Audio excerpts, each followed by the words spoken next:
안녕하세요 여러분들. 월요일 7시 항상 시작하는 생방송 선재구가 함께하는 월요 라이브 지금부터 여러분들과 함께 시작을 하도록 하겠습니다. 반갑습니다. 7시면 항상 만나는 77이 여러분들 안녕하세요. 자, 어떻게 일주일 동안 잘 지냈는지를 한번 보도록 하겠는데요. 먼저 지난주 미션을 바로 시작하도록 하겠습니다. 여러분들 오늘 제가 지난주에 통닭을 쏜다고 하는 걸 깜빡했기 때문에 앞에서 통닭을 그쵸 쏘고요. 어쩜 뒤에도 쏠 수 있어요. 그러니까 여러분들 끝까지 열심히 들어주셨으면 좋겠어요. 자, 우리 한번 일주일 동안 미션 제대로 한번 수행했는지 보도록 하겠습니다. 지난주 미션이 뭐였더라요? 그쵸? 나는 일주일 동안 뚜엇뚜엇뚜엇을하게 도끼를 품기로 했다. 도끼를 품기였죠? 자, 대기하시고요. 지금부터 여러분들께서 제가 요이 땅 하면 딱 올려드리는 것 중에서 제일 감동받고 그리고 참신한 거를 자 앞에 지금 영서 소장님이 계세요. 소장님과 제가 동시에 세 분을 한번 뽑도록 하겠습니다. 자, 지금부터 눈저 똑바로 한번 뜨고 보도록 하겠습니다. 일주일 동안 정말 수행한 거 써야 돼요. 자, 나는 무엇에 도끼를 품었다. 시작! 일주일 동안 자책 7회인의 주식장 10번 이하로 보기. 오잉오잉님. 와우. 자, 소장님 뽑아. 네? 고민님. 저는 2분. 아링님. 일단 3분. 자, 오잉님. 그 다음에 아링님. 또 하나? 저기 소장님 누구라 그랬죠?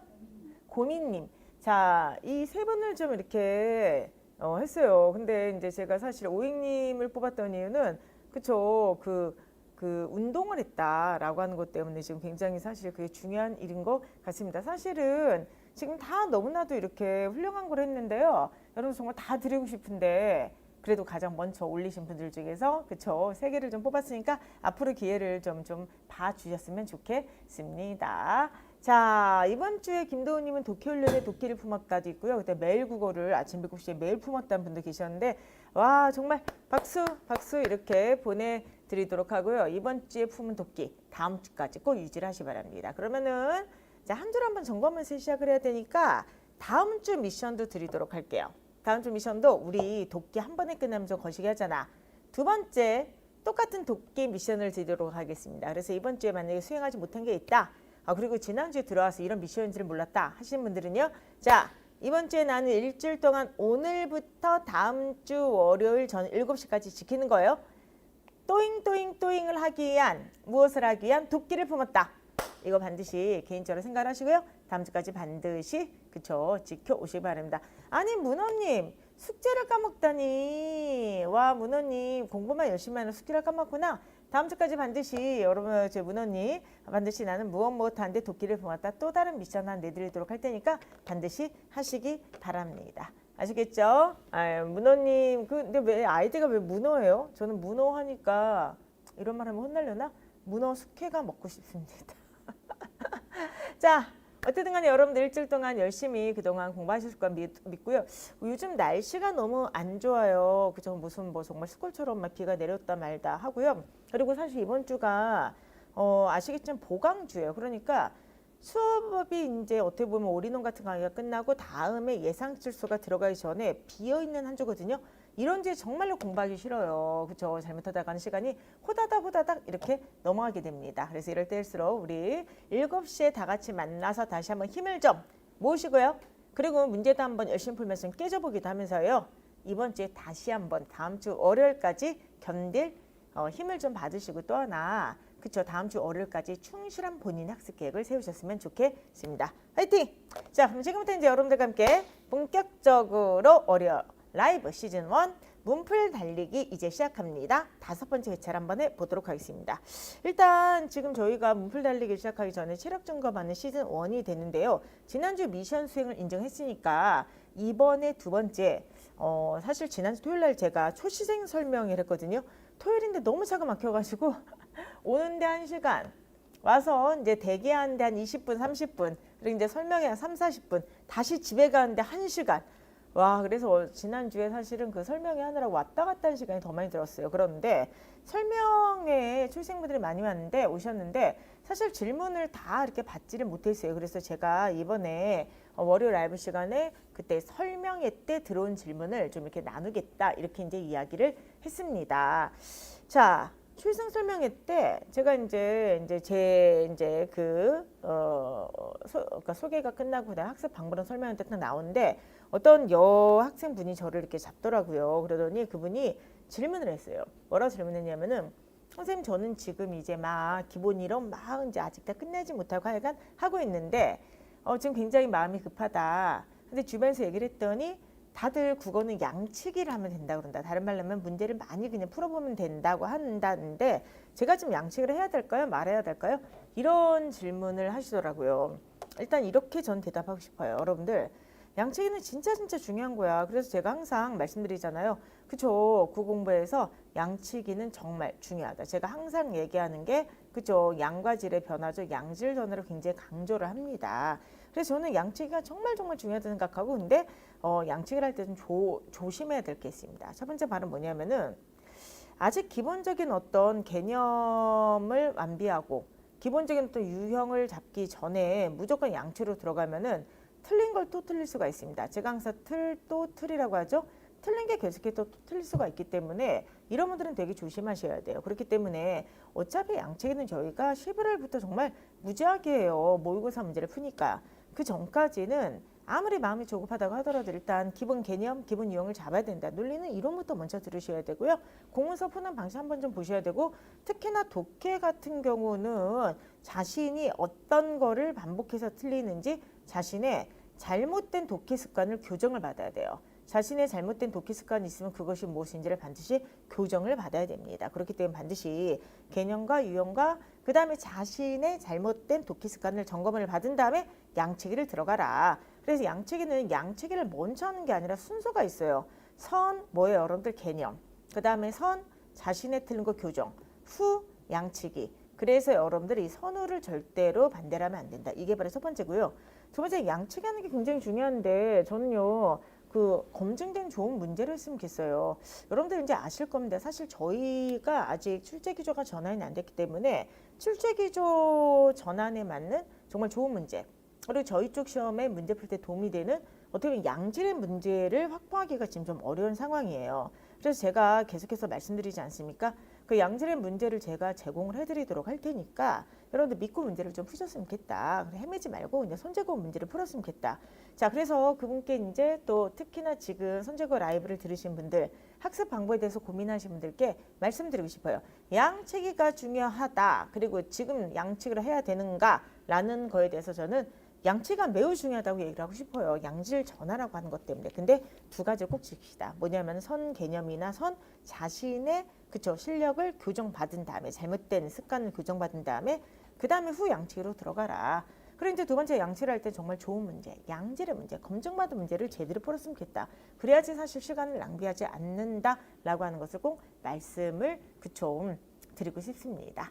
자, 그래서 여러분들 자, 지금 이제 지난 설명회 때 들었던 질문을 답하는 것을 통해서 자, 이제 여러분들과 함께 초반을 이제 끝내도록 하고요. 본격적인 문제를 한번 풀어보도록 하겠습니다. 오잉오잉님께서 지금 매일 국어나 라이브 문제로 충분하지 않다고 하는데 그걸로 충분하신 분들이 있고요. 그리고 이제 실전 훈련 20문제를 가지고 또 준비하실 분들이 있기 때문에 11월부터는 저희가 모의고사가 나옵니다. 실전 훈련이 나오니까 제 생각에는 그 정도 풀면 충분할 것 같습니다. 거기다 또 1일 1독도 있으니까 충분하지 않을까 생각을 합니다.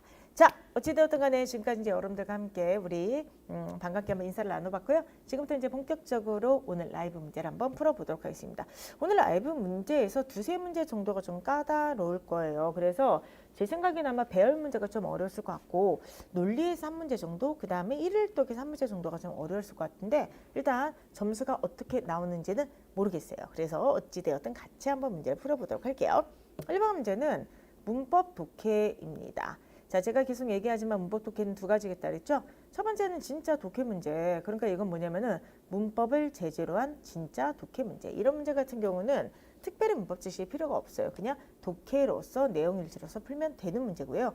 두 번째는 뭐냐면은 독해 탈을 쓴 문법 문제가 있어요. 그러니까 이거는 분명히 독해 지문이야. 그런데 우리가 그 독해 지문에 들어가 있는 내용을 미리 선행학습하지 않으면은 적어도 시간 내 풀기가 어려운 문제가 있습니다. 예를 들어서 이번에 지방직에서 나온 문제 정도는 그쵸 독해를 제재로 한 그쵸 그러니까 문법을 제재로 한 독해 문제라 볼 수가 있고요. 저번에 인역처 1차에서 나왔던 문제는 독해 탈을 쓴 문법 문제라고 볼 수가 있겠죠. 오늘은 이제 어떤 문제일까? 제가 볼 때는 이거는 문법 문제이긴 하지만 사실 시간만 여유가 있으면은 독해 실력으로 충분히 풀 수가 있다 생각해요. 일단 정답률을 좀 알고 싶은데요. 일단 이거 답 몇 번이죠, 여러분들? 그렇죠. 이건 3번이 나왔죠. 근데 이거 같은 경우는 물론 읽어서 풀 수도 있겠지만 어떻게 여러분께서 풀 수 있냐면은 이 문제 같은 경우는 그쵸 사실은 미리 좀 공부를 좀 하고 계셔야 돼요. 잠깐만 1번 정답률이 생각보다 낮네요. 몇 퍼센트라고요? 65%이 안 났다고요? 아니 이럴 수가. 지금 이제 약간 저 약간 놀랐어요. 여러분들이 이거 보시면은 아 그렇구나. 이게 강사 생각하는 거랑 수험생 여러분들의 체감 난도가 다르구나. 이거는 뭐냐면은 높임이거든요. 높임은 아시겠지만 인역처 1차에서 3번 문제로 나왔어요. 그러니까 이미 기출이 됐던 지문이 지문이 똑같다고 하는 게 아니라 이미 높임에 대한 지문이 기출이 되었기 때문에 강사 입장에서는 당연히 기출이 되었으니까 4번 분이 기출문제가 발표가 안 됐는데 그중에서 이미 이 분야가 기출되었으니까 당연히 강사 입장에서는 이거는 좀 쉽지 않을까라고 생각을 했던 겁니다. 근데 아이고 65%라니 자 봅시다 여러분들. 지금 이걸 읽으실 때 특별히 뭐 어려움을 느끼셨나요? 머릿속에 일단 뭐가 있어야 되냐면은 우리나라 높임의 유형이 있어야 돼요. 첫 번째 주체 높임법이 있고요. 그 다음에 객체 높임법이 있고요. 여긴 지금 빠져있는 상대 높임법이라는 게 있다. 이렇게 이제 생각을 하셔야 돼요. 자, 그런데 여러분들 주체 높임법은 어떻게 실현된다 그랬지?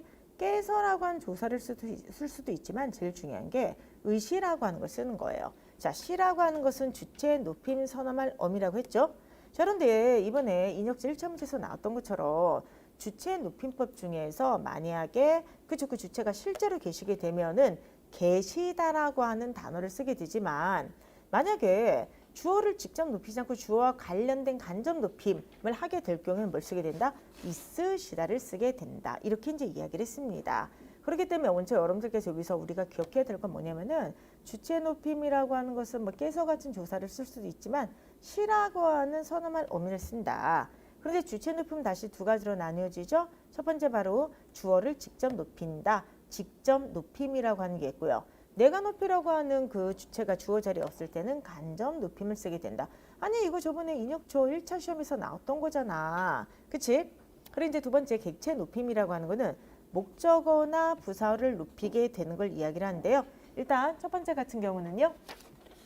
자, 첫 번째 같은 경우는 뭐냐면은 그쵸 보시면 알겠지만은 그쵸 첫 번째는 깨라고 하는 조사를 쓴다. 그러니까 만약에 내가 할머니 깨라고 하게 될 때 이 깨라고 하는 조사를 쓰게 되고 또 하나 뭐냐면은 객체 높임을 나타낸 동사는 모시다, 들이다, 뵙다, 여쭙다 요것뿐이 없다. 그래서 우리가 어떻게 했더라 이거를 뭐 보여드리게 이렇게 했어요. 기억하시죠? 뭐 보여드리게 이렇게 했죠. 모시다, 뵙다, 여쭙다, 들이다. 물론 지금 시험에서는 이런 걸 외울 필요 없어요. 어차피 여기 나와 있습니다. 그런데 지문을 우리가 볼 때 정보를 빨리 찾는 거는 지문 안에 있는 정보를 내가 알고 있을 때 지문 안에 있는 정보가 친숙할 땐 당연히 정보를 빨리 찾아요. 우리는 이미 알고 있죠. 공부를 하셨던 분들은 객체 높임을 나타내는 것은 그죠 뭐 보여드리게 매우 제한된 어휘뿐이 없다. 이 내용을 알고 있으면 굉장히 이 내용을 빨리 찾을 수가 있게 되는 거죠. 그리하여 바로 들어가도록 하겠습니다. 첫 번째 교장선생님 말씀에 계시겠습니다가 있죠. 근데 계시겠습니다라고 하는 거는 있으시겠습니다를 바꿔야 돼요. 왜 그래요? 교장 선생님이 내가 높이고자 하는 주체인데 주체와 연관이 있는 걸 갖다가 같이 이야기를 하고 있기 때문에 그렇죠. 이거는 간접 높임이 되겠죠. 그럼 간접 높임의 개념을 찾아보세요. 주어를 직접 높이지 않고 주어와 관련된 대상이죠. 그러면은 교장 선생님과 관련된 대상이 말씀이 있으니까 얘가 바로 간접 높임이 되는 거 아니겠습니까? 따라서 있으시겠습니다를 바꾸는 게 좋습니다. 자, 그다음에 이제 두 번째 한번 해보도록 하죠. 주체 높임법을 쓰기 위해서는 깨서나 시를 사용해야 되고요. 객체 높임법은 뭐 보여드리게 뭐 이런 걸 사용해야 되죠. 할아버지께서라고 한 조사를 사용했고요. 그렇죠. 할아버지께서 귀가 어두우시니 시를 사용했죠. 그러니까 이거 같은 경우는 주체 높임 중에서도 간접 높임을 사용하고 있지 않습니까? 그 다음에 이제 두 번째 할아버지께 여쭈다가 있죠. 근데 우리는 마지막에 깨라고 한 조사와 뭐 보여드리게 여쭙다를 쓸 수 있으면 이거를 객체 높임이라고 했으니까 객체 높임법이 사용되었다. 이건 당연히 맞게 되는 겁니다. 따라서 2번도 당연히 맞게 되죠. 근데 3번 같은 경우는 이제 뭐냐면은 어머니께서 그렇죠? 그러면 들이셨다. 이게 지금 주체예요. 자, 그런데 여러분들 보시게 되면은 여기서 객체 높임법을 사용할 수는 있지만 깨라고 하는 것과 들이다가 객체 높임법이지만 지금 이 한번 그 문을 선택지를 읽어봐. 선택지에서 이 문장에서 지금 주체와 객체가 다 사용되었는가 이걸 묻고 있는 거예요. 아니면은 자 제대로 읽어보세요. 선어말 어미시는 주체와 객체에서 모두 사용될 수 있다. 이 말은 뭐냐면은 이 의시라고 하는 선어말 어미라고 하는 문법적인 이 형태가 주체 높임법을 나타낸과 동시에 객체 높임법을 모두 나타낼 수 있다. 이런 말이죠. 이건 다른 거죠. 그러니까 이 문장에서 주체와 객체가 같이 나타냈다. 주체 높임과 객체 높임이 같이 나타났다. 이 말과 자 의시라고 하는 이러한 문법 요소가 얘도 나타낼 수 있고 얘도 나타낼 수 있다는 건 완전 다른 말이잖아요. 분명히 지문에서 뭐라고 했습니까? 주체 높임법은 시를 통해서 나타내게 되고 객체 높임을 나타내는 것은 네 개뿐이 없다. 모시다, 들이다, 뱉다, 여쭙다. 이것뿐이 없다라 되어 있죠. 그러니까 이거 완전 범주가 다른 거잖아. 그렇기 때문에 3번이 답이 되는 것입니다. 됐습니까? 그리고 마지막 네 번째 보게 되면 조사, 깨라고 하는 거 있죠? 어휘, 아까 얘기했던 들이다. 그러니까 조사와 특수어휘, 들이다라고 한 특수어휘를 통해서 객체 높임법이 실현되었다. 아니 제 시문에 나와 있는 내용이잖아. 그치? 그렇기 때문에 정답은 몇 번이 되겠어요? 3번이 되겠습니다. 아 지금 제가 약간 충격을 받았어. 지금 보시면은 정답률이 생각보다 너무 낮아요. 저는 사실 1번은 그냥 여러분들 서비스 문제를 지금 보여드렸던 거거든요. 그렇기 때문에 여러분들 어쨌든 계속 말씀드리지만 문법이 아까 얘기했던 것처럼 순수 독해로 나올 수도 있어요. 그러면 사실 우리가 문법 공부한 시간 조금 아까울 수도 있죠. 그냥 개인적인 독해의 실력으로 충분히 풀 수가 있으니까. 근데 시험이라고 하는 항상 예비적으로 공부를 해야 될 건지 공부를 해야 됩니다. 그렇기 때문에 여러분들 문법은요. 제가 계속 말씀드리지만 지금 올인원이나 아니면 수빈이 교육 문법이나 딱 10강이야. 10강. 그래서 가볍게 듣고 이 문법을 대비하시는 것도 좀 좋을 거라고 생각을 합니다. 아시겠죠 여러분들? 그래서 어쨌든 1번 생각보다 이 문제가 오늘의 포인트가 아니었는데 생각보다 정답률이 낮게 나와서 좀 깜짝 놀랐습니다. 자 그러면 이제 오늘의 포인트 문제 중에 하나로 들어가도록 할 텐데요. 논리 문제가 2번하고 3번이에요. 근데 2번은 뭐 다들 잘 푸셨을 거고요. 사실은 3번 문제가 좀 어려운 문제입니다. 자 논리 문제 한번 들어가도록 하겠습니다. 자 한번 보도록 할게요. 자 다음 글의 밑줄 친 결론을 이끌어내기 위해서 추가해야 될 전제죠. 근데 아시겠지만 명제 논리의 추가 전제는 뭐 그렇게 어렵진 않아요. 그런데 이 문제 같은 경우는 약간 어려움을 느끼셨을 분들은 뭐냐? 지문형으로 돼 있죠. 그래서 지문형은 어떻게 해야 돼? 제대로 기호하는 게 중요하죠. 그래서 기호가 제대로 된지 한번 해보도록 하겠습니다. 자, 1번 한번 우리 기호 한번 해보도록 하겠습니다. 첫 번째, 그 그림에 화가의 생애가 담겨 있다며 그럼 생애라고 한번 해보도록 할게요. 우리는 감동을 받을 것이다. 자, 똑같습니다. 오늘도 변하지 않는 우리의 습관 확인. 자, 여기다가 지금 전제에다가 번호 안 썼다. 그럼 마이너스 1점 하세요. 빨리. 마이너스 1점 빨리 하시기 바랍니다. 그렇죠? 생애가 담겨 있다면 우리는 감동을 받을 것이다. 됐습니까? 2번. 우리가 분노를 느끼지 않는다면 그 그림의 화가의 문제의식이 담겨 있지 않을 것이다. 2번. 됐습니까? 오영우님 괄호 안 했죠? 마이너스 1점. 자, 그럼 세 번째. 그 그림에는 화가의 생애가 담겨 있거나 화가의 문제의식이 담겨 있다. 됐습니까? 따라서 우리는 그 그림을 보고 감동을 받을 것이다. 이렇게 돼 있어요. 그럼 이제 결론이 뭐냐면은 그렇죠. 감동이라고 하는 결론이 나와야 돼. 자, 그런데 여러분들 문제가 뭐가 되는 거죠? 그죠? 이 감동이라는 결론이 요거 자체에서 나올 수가 없게 되는 거예요. 됐습니까 여러분들? 그렇게 오이구님 번호 썼어요? 제가 오해를 했네요. 자, 요 지금 결론은 지금 나와야 돼. 그런데 항상 얘기하는 거 있죠?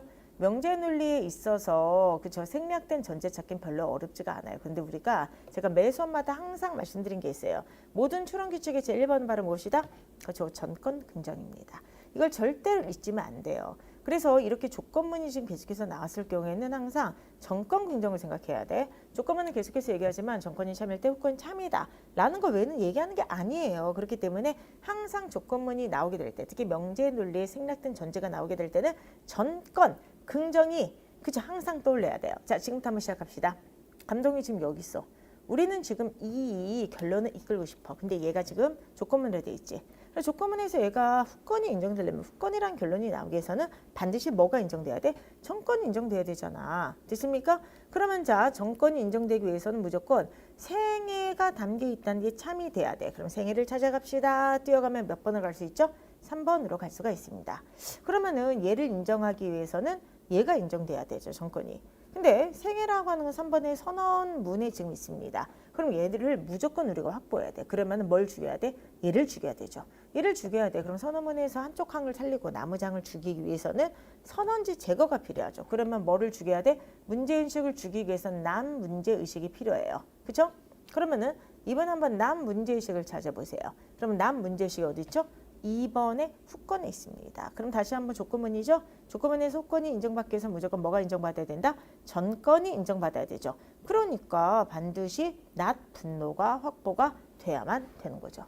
됐습니까 여러분들? 그렇기 때문에 자 분노하지 않았을 것이다. 단 몇 번이 되겠습니까? 2번 낮 분노를 찾아야만 됩니다. 하시겠죠?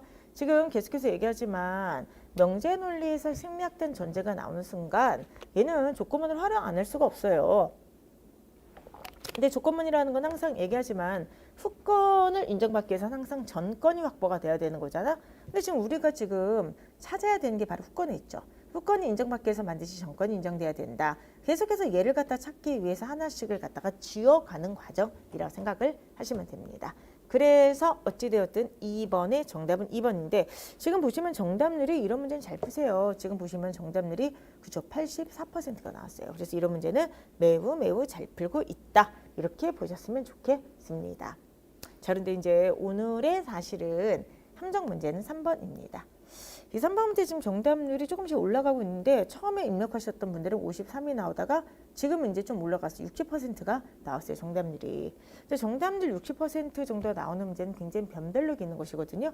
3번 지금부터 한번 보도록 하겠습니다. 사실은 제가 이 3번 문제를 메일고그 2에다가 넣어봤어. 근데 메일고그 2가 기본형 문제 위주로 제가 이제 내겠다고 했거든요. 1, 2는 모두.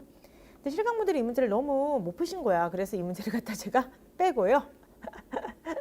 지금 이제 라이브에서 지금 보여드리는 겁니다. 그러니까 여러분께서 3번 틀리신 분들은 너무 속상해하지 마시고요. 얘는 분명히 기본형은 아니고요. 기본형과 실력형 한 중간 정도에 해당하는 문제라고 보셨으면 좋겠습니다. 지금 여러분들이 좀 의견이 좀 갈리고 있는데 아이고 지금 보시면 김한별님께서 맞춰서 뿌듯하다라고 돼 있는데 틀린 분들 자녀란 말. 자녀님 되게 이제 아이디가 좀 독특하신데 어찌되었든 간에 틀리신 분들 있을 것 같은데 일단 맞으신 분들이나 틀리신 분들이나 자기 실력을 좀 아는 게 중요할 것 같습니다. 자, 이 문제 같은 경우는 자 분명히 말씀드리지만 그렇게 쉬운 문제는 아니고요. 약간 그렇다고 뭐 너무 어려운 최고 실력 문제는 아닌데 기본형 문제와 실력형 문제 한 중간 정도 그쵸? 그 정도 있다고 생각을 하시면 좋겠습니다. 지금부터 한번 해보도록 할게요. 뭐든지 첫 번째는 무조건 뭐를 제대로 써야만 된다. 그쵸? 기호식을 제대로 써야 됩니다. 한번 해보도록 하겠습니다. 첫 번째, 정수기가 불량이야. 그죠? 그러면은 자 여기 이렇게 돼 있죠. 정수기 불량. 그러면은 핸드폰 불량이 아니다. 핸드폰은 불량이 아니다. 이렇게 쓸 수가 있겠죠? 그 다음에 이번에 핸드폰이나 정수기 중 적어다는 불량이다. 그럼 이건 무슨 뜻이야? 핸드폰이 불량이거나 선풍기네. 그죠? 선풍기 중에서 적어다는 불량이다. 선언말을 쓸 수가 있겠죠? 3번은 뭐죠? 핸드폰과 컴퓨터가 모두 불량이다. 그것은 거짓이다. 그럼 바로 뭐가 되죠, 여러분들? 핸드폰도 불량이고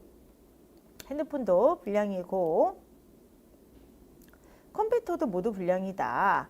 자, 그런 것은 거짓이다. 그것이 아니다. 이렇게 쓸 수가 있겠죠? 네 번째 말은 뭐냐면은 선풍기가 불량이에요. 그러면은 핸드폰도 불량이다. 이렇게 이제 쓸 수가 있을 거예요. 자, 그럼 이제 3번을 한번 보도록 하겠습니다. 여러분들 믿습니다. 3번에 지금 괄호 안 쳤다. 그러면은 마이너스 1점 빨리. 자, 한번 해보도록 합시다. 자, 3번에 만약에 괄호 안 쳤다 빨리. 자, 마이너스 1. 지금 너무 웃겨. 지금 뭐라 되냐면은 매일 국어 강의 들으면 제 옷이 바뀔 때가 있는데 문제가 바뀌어서 그렇구나라고 하는데 맞아요. 왜 그러냐면은 제가 매일 국어를 미리 촬영을 해놓거든요. 이제 미리 촬영할 때 학생분들이 만약에 너무 이렇게 점수가 안 나오거나 이러면 제가 문제를 좀 고치기도 하고 좀 바꾸기도 하고 난도를 그렇게 조절을 합니다. 그래서 제가 갑자기 옷이 막 바뀌어서 이렇게 미리 해서 오고 막 그랬을 겁니다. 되십니까? 자, 그러면 어찌 되었든 간에 제대로 이렇게 잘 쓰셨습니까? 그럼 지금부터 한번 3번은 드모르간을 한번 풀어서 볼게요. 그럼 드모르간을 풀어쓰게 되면은 핸드폰이 불량이거나 컴퓨터가 그쵸? 그러니까 핸드폰이 불량이 아니거나 컴퓨터가 불량이 아니다. 이렇게 할 수가 있겠죠? 자, 그럼 어쨌든 간에 이렇게 이제 만들어 놓은 상태에서 한번 해보도록 하겠습니다. 자, 이게 이제 왜 어렵죠? 일단 왜 그러냐면 1번, 2번, 3번, 4번 중에서 확정적 조건이 없어서 그래요. 왜 그러냐면은 자 보시면 여기 지금 뭐가 있어? 조건이죠. 여기 지금 뭐가 있어? 선언이죠. 그리고 얘를 드모르간을 풀게 되면 여기 선언이 있죠. 그 다음에 얘가 지금 조건이 있죠. 그러니까 이렇게 되면은 사실 조건문이나 선언문은 그 자체가 확정적인 어떤 그 진술을 담고 있지가 않기 때문에 학생분들이 당황이 돼요. 선생님 보통 이렇게 되면은 5번에 예를 들어서 정수기가 불량이다 이런 거 하나 주지 않나요? 보통 이렇게 주고 문제를 내면 쉬운 문제가 되고 이번에 이렇게 확정적 조건을 줬던 문제가 국가직각 지방제에서 출제가 됐던 겁니다. 그런데 문제는 만약에 확정적 조건 안 주면은 무조건 이 안에서 찾아야 돼요. 그럼 이 안에서 한번 찾아보도록 할게요. 어디서 찾아야 될까? 째려봐. 그러면은 제가 뭐라 그랬죠? 이렇게 조건문이 나오고 선언문이 나오면 양도를 줄여 쓴다. 이렇게 얘기를 했죠? 그럼 무조건 한번 양도를 한번 쓰도록 한번 노력을 해봐. 그러면은 2번하고 4번이 좀 양도로 연결이 될 것 같아요. 뭐냐면은 2번에 핸드폰이 불량이거나 선풍기가 불량이다. 근데 4번에 선풍기가 불량이면 핸드폰은 무조건 불량이 될 수밖에 없죠. 에헤라디야. 드디어 이제 뭔가 하나가 나왔다. 무슨 말이냐면은 2번을 보세요. 핸드폰이 불량이거나 선풍기가 불량인데 4번을 보게 되면은 선풍기가 불량이면은 핸드폰은 무조건 불량이 되는 거야. 그럼 결과적으로 핸드폰이거나 선풍기를 선택한 순간 핸드폰이 또 선택이 되니까 이거는 뭐가 되냐면은 A이거나 A가 돼요. 동호 반복이 돼버리는 거죠. 그러면 결과적으로 뭐다? A가 되는 거잖아요. 자, 보세요. 선언문에서 지금 두 가지의 선택지가 있는데 핸드폰이거나 핸드폰이야. A이거나 A야. 그럼 이건 동호 반복이죠. 더 이상 얘기할 필요가 없죠. 그렇기 때문에 얘는 무조건 핸드폰이 선택이 됩니다. 그래서 우리 눈에서 그냥 봤을 땐 처음에는 확정적 조건이 없는 것처럼 보였는데 2번하고 4번을 양도를 통해 가지고 우리가 정리를 하게 되니까 결과적으로 무조건 핸드폰이 나오게 되는 겁니다. 그럼 이제 확정이 되죠. 자, 첫 번째 무조건 핸드폰은 불량이 됩니다. 그럼 이제 우리가 뭘 쓸 수가 있어요? 그렇죠. 1번 써도 되죠. 대우를 쓰게 되면은 핸드폰이 불량이면은 정수기는 불량이 아니게 됩니다. 됐습니까, 여러분들? 그 다음에 자, 핸드폰이 확정됐기 때문에 우리는 3번을 쓸 수가 있겠죠. 선언지를 제거하면 되잖아. 그러면은 컴퓨터는 불량이 아니다. 이렇게 확정이 될 수가 있을 것입니다. 자, 그러면 여러분들 선풍기가 나와야 되는데 선풍기에 대해서는 알 수가 있어 없어? 대답해 보세요. 선풍기는 알 수가 있다 없다? 없죠. 왜 알 수가 없어요? 자, 보세요, 여러분들. 선풍기는 알 수가 없는 게 4번 같은 경우는 선풍기가 확정돼야지 핸드폰이 되는데 만약에 핸드폰이 확정됐다고 해서 선풍기가 참이나 거짓은 아니게 되는 거죠. 그러면 이건 후권 긍정이 되니까. 그렇기 때문에 4번을 통해서 우리가 선풍기에 대해서 알 수 있는 건 하나도 없습니다. 그럼 한번 2번으로 들어가는데 2번에서도 우리가 알 수 있는 게 있나요?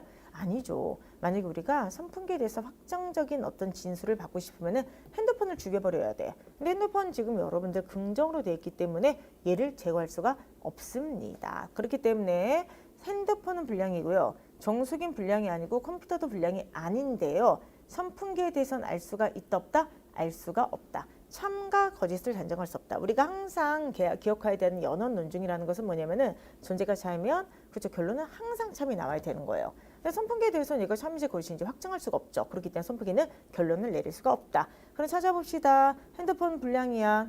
선풍기는 알 수가 없어. 정수기는 불량이 아니야. 그럼 답 몇 번이 되겠어요? 컴퓨터는 불량이 아니다. 정답은 4번이 되겠습니다. 됐습니까? 오케이. 이렇게 됩니다. 2번은 단순함적으로 풀어도 뭐 상관이 없습니다. 자, 그래서 여기까지 해서 3번의 답을 한번 해봤는데 여러분들 어쨌든 간에 어떠세요? 지금 보시면 이렇게 봤으면 좋겠어요. 제가 볼 때 2번은 맞았어. 근데 3번은 만약에 틀렸어. 그러면은 난 독해를 너무 못해 라고 생각할 필요가 없어요. 그러니까 이건 뭐냐면은 기본형은 잘 정리가 되어 있는 거다. 근데 변형형 문제를 아직은 못 푸시는 거예요. 그러니까 저는 이제 여기까지 올라갔으면 좋겠거든요. 그래서 이분들은 조금 더 연습하면 되고 라이브를 통해서 여러분들한테 꾸준히 연습할 수 있도록 제가 도와드리도록 할 테니까 어쨌든 꾸준하게 문제를 좀 푸시기 바랍니다. 이종님께서 지금 뭐라고 했냐면은 쉬웠어. 왜 풀 때는 생각 못했을까? 이렇게 했는데 저게 맞아. 저게 뭔지 아세요? 저게 기본형과 동일형만 미친 듯이 푸는 사람들의 특성이에요. 이게 뭐냐면은 이제 사실 이제 국가직과 지방직에서 이제 명제 논리, 수론 논리 어떻게 보면 단순 형태 나왔잖아요. 그러니까 이제 이정님 같은 분은 만약에 내년도 시험이 이번에 국가직과 지방직의 동일 유형만 나오면은 굉장히 잘 푸실 분이야.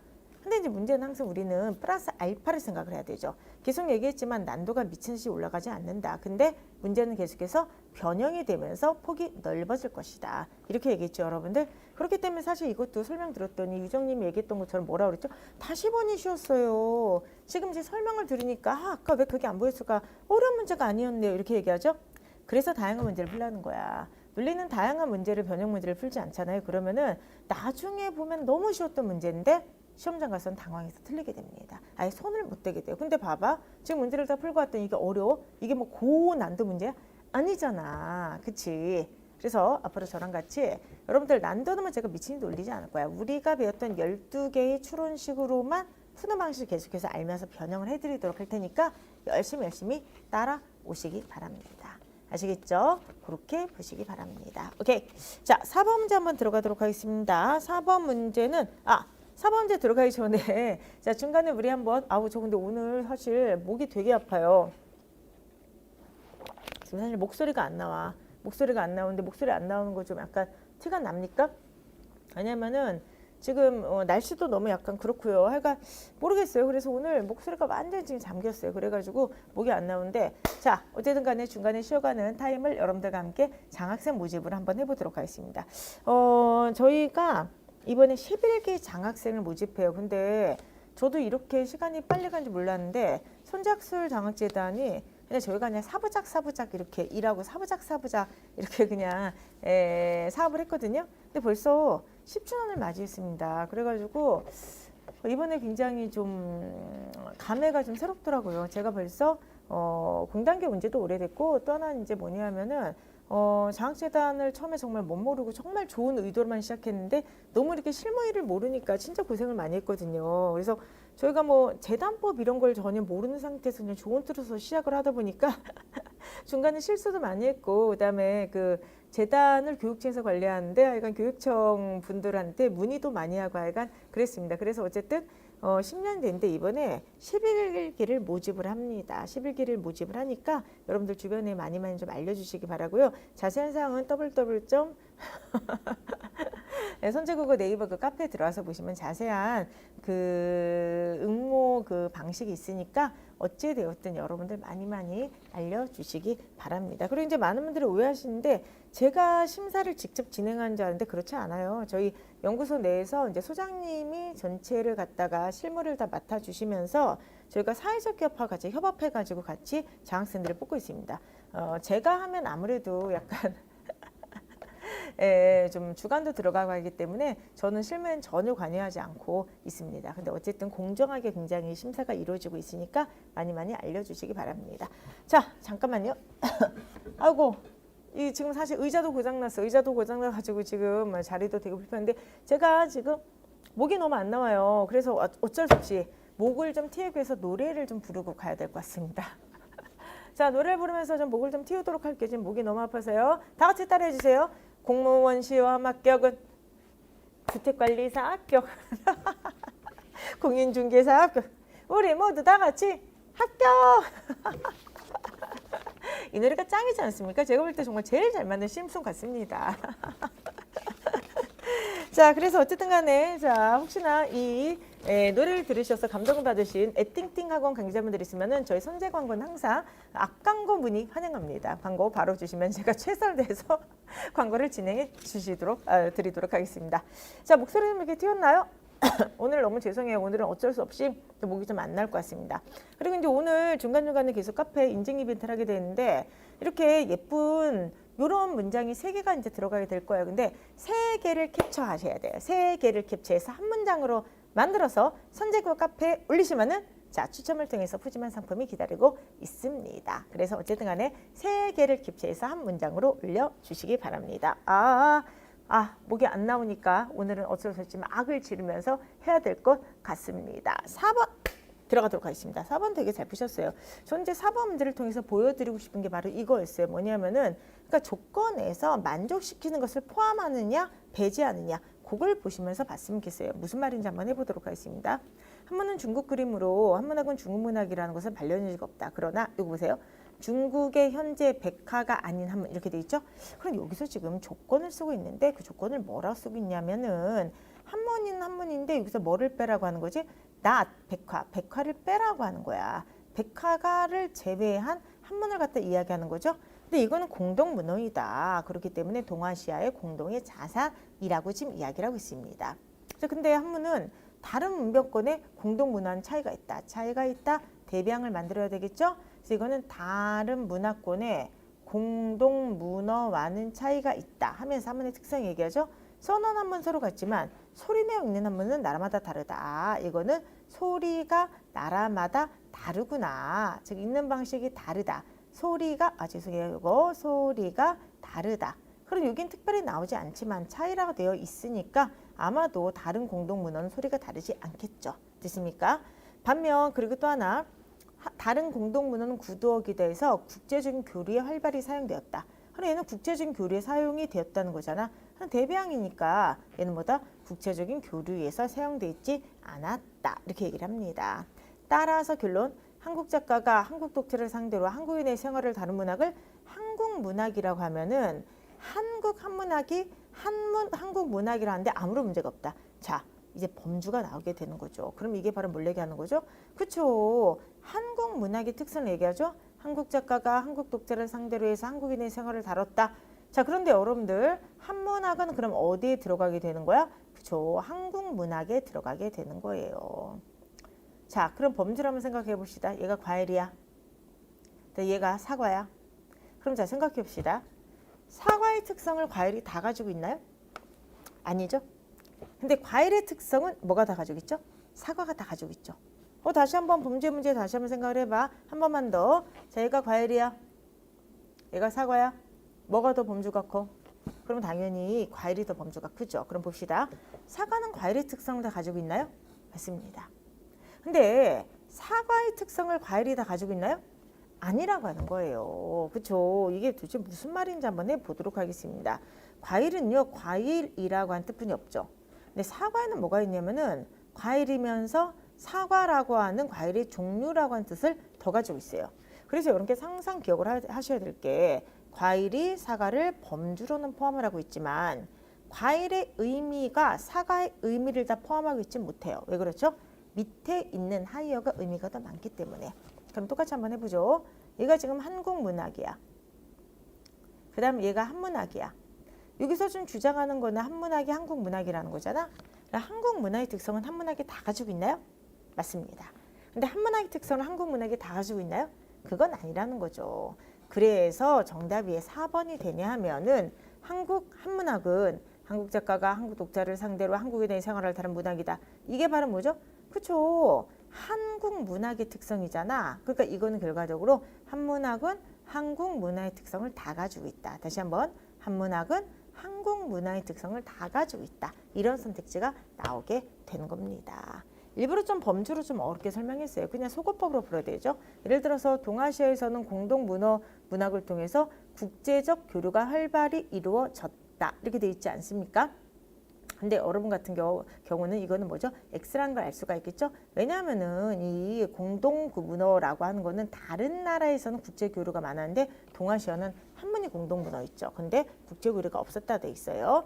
그리고 두 번째, 공동 문어인 한문은 나라마다 다르게 쓰이고 동일하게 읽겠다? 아니죠. 동일하게 쓰이고 다르게 읽겠다. 세 번째, 중국의 백화를 포함하는 거야? 아니죠. 백화를 제외하고 한문학을 생각을 하라 했죠. 정답은 그래서 몇 번 되겠습니까? 4번이 되겠습니다. 됐습니까? 그래서 지금 김한별님께서 어떻게 풀었냐면은 속어로 풀었는데 범주로 풀면 명확하다라고 했는데 네, 맞아요. 사실 이건 아마 정답률이 지금 보시면 73%가 나왔어요. 그래서 정답률 자체는 그렇게 나쁘지가 않은데 많은 분들이 읽을 때 내용일지 그냥 속어로 풀었을 거야 이거를. 근데 그게 틀렸다는 게 아니라 사실은 4번 선택지를 제대로 이해를 했는지를 좀 보라고 하는 거죠. 4번 선택지는 어떻게 보면은 그쵸, 상의어와 하의어의 범주에 관한 내용을 주면 됩니다. 그렇기 때문에 여러분들께서 요거 꼼꼼하게 다시 한번 푸는 방식을 좀 보셨으면 좋겠습니다. 아시겠죠? 오케이.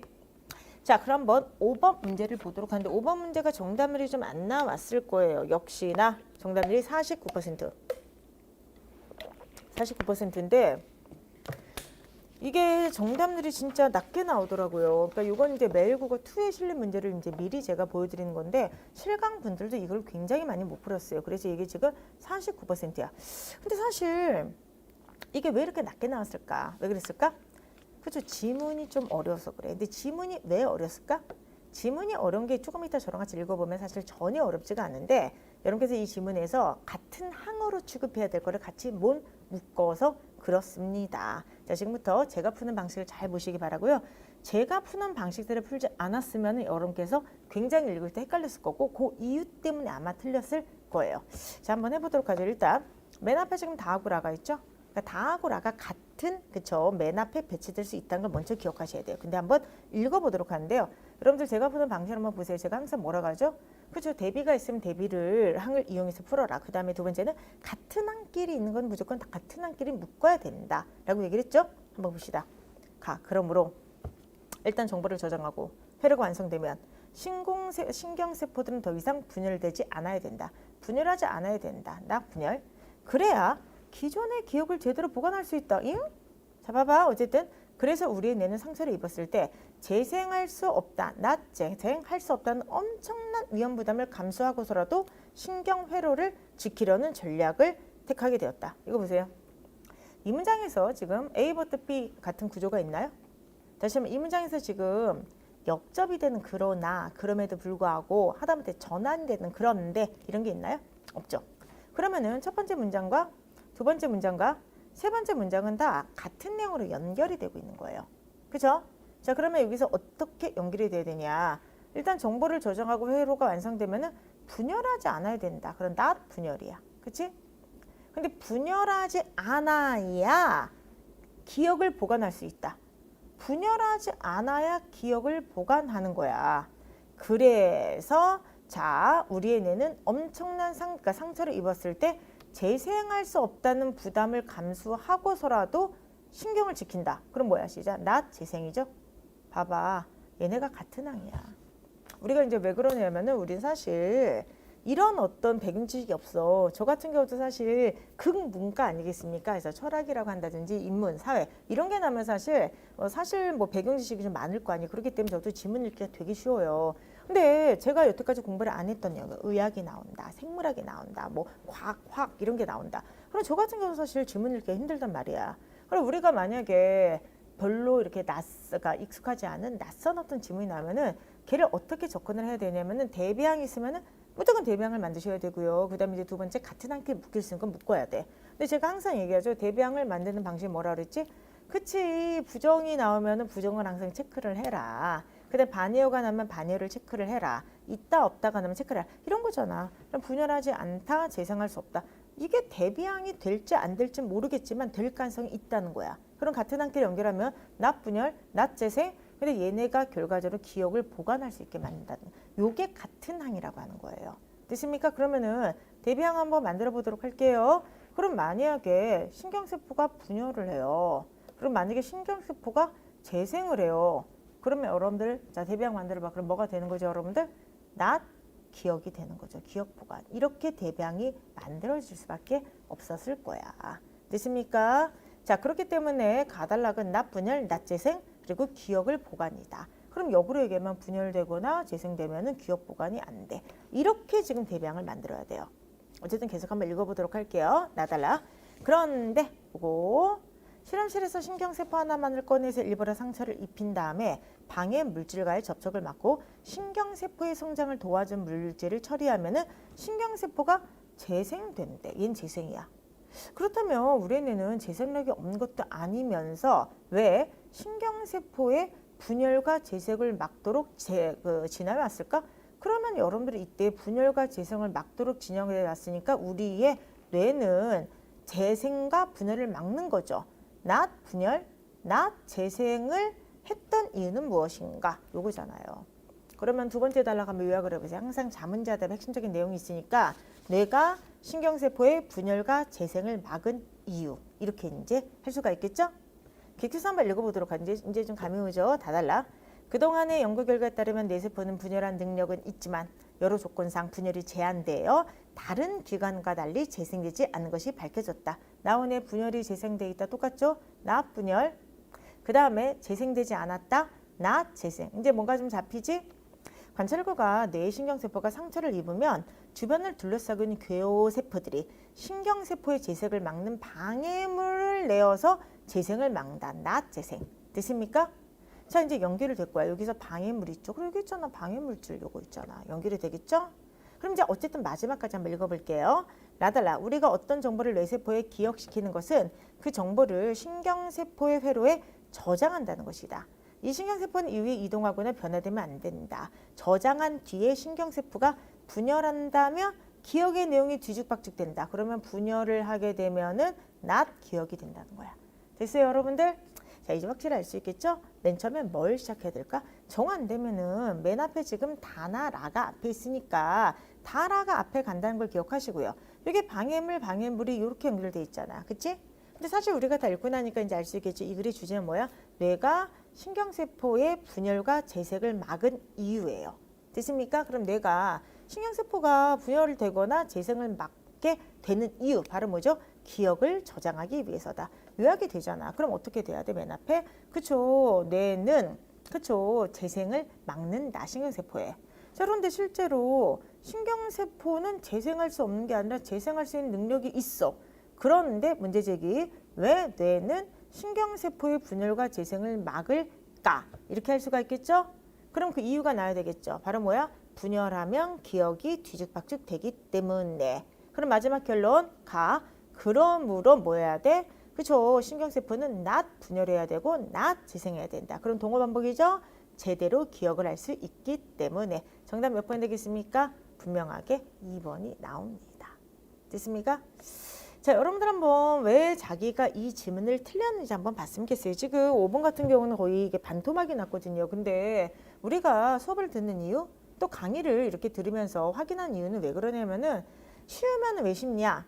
어려우면 왜 어렵냐? 내가 이 문제를 맞았는데 찍어서 맞았냐? 아니면 제대로 풀어서 맞았냐? 이거를 검토하기 위해서 그런 겁니다. 됐습니까, 여러분들? 그렇기 때문에 여러분들께서 지금 풀었던 방식과 제가 풀었던 방식을 한번 그쵸 비교를 한번 해보도록 하세요. 대박이 뭐예요? 대박? 악이야? 악? 뭐야? 대박을 저렇게 써. 악으로 써요? 한글반제법에 그쵸 충직제 1항이죠. 한글반제법은 표준어를 소리대로 적대 어법에 맞도록 한다 해서 어법에 맞도록 하는 그런 어떤 표기네요. 그쵸? 자, 근데 보세요. 지금 보세요. 지금 여러분들께서 지금 톡에 지금 실시간 톡에 나온 게 뭐냐면은 풀기는 풀었는데 찍어서 맞췄다. 풀기는 풀었는데 가물했다. 설명을 못했다. 그리고 제가 푸는 방식이 이렇게 푸는 걸 처음 봤다 했는데 잡아봐. 제가 푸는 방식이 지금 신기한 거예요?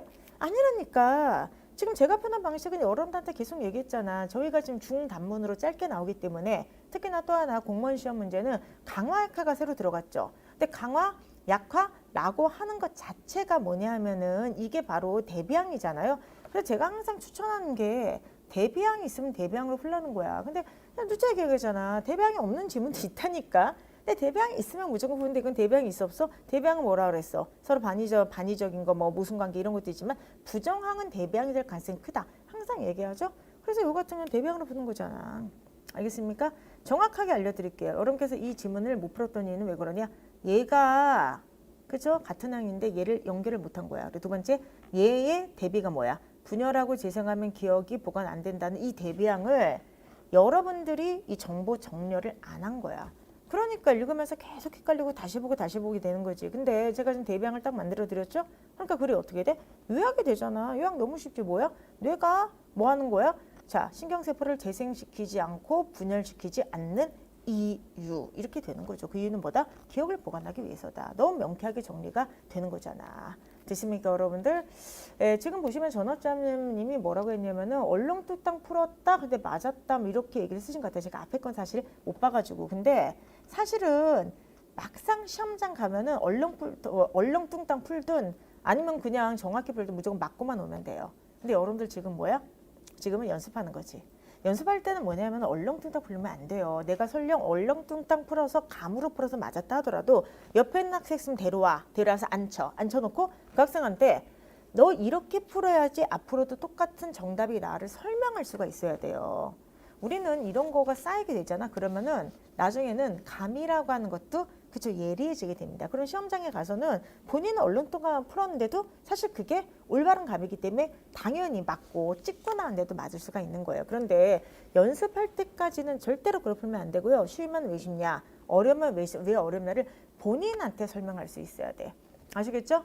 그렇기 때문에 여러분들께서 그쵸, 시험장 가면 정말 맞추기만 하면 끝이야. 그렇지만은 그러기 위해서 지금은 연습을 해야 된다는 거 잊지 마세요. 그래서 오늘 꼭 숙제가 있어요. 5번 문제 틀리신 분이나 맞추신 분들이나 이 지문이 나한테 왜 어려운가를 본인한테 한번 다시 한번 설명을 한번 해보시기 바라고요. 그 다음에 제가 아까 풀었던 방식이 있지? 풀었던 방처럼 대비항으로 풀지 않으셨던 분들은 대비항을 찾아내서 그렇게 다시 한번 풀어보시기 바랍니다. 아시겠죠? 이걸 계속해서 쌓이는 거예요. 그래서 사실 이제 독해는 어차피 해설자가 잘 돼 있잖아. 그러니까 이제 많은 분들이 선생님 그냥 독해는 강의 안 듣고 문제 풀고 답 맞추면서 해도 돼요 라고 해요. 근데 저는 그게 그렇게 나쁘다고 생각하지 않아. 근데 많은 분들한테 위험할 수가 있다. 첫 번째는 뭐냐면은 잘못된 습관을 계속 교정하지 않고 가기 때문에 양치기 효과가 안 나올 수 있다. 양을 막 치는데 맨날 틀린 데만 틀리니까 그쵸. 그래서 효과가 안 날 수가 있다고 첫 번째고, 두 번째는 여러분이 틀렸던 게 틀린 방식이 아닐 거야. 근데 내가 푸는 방식하고 비교를 해보라고. 그러면은 어떤 게 더 효과적이고 좋은 방식인가를 강사의 풀이야 계속해서 이걸 대비를 하는 거예요. 어떨 땐 여러분이 푸는 방식이 더 좋을 수도 있겠죠. 그렇죠? 그러면서 이제 소위 말하는 독해의 감이 올라가게 되는 겁니다. 오케이.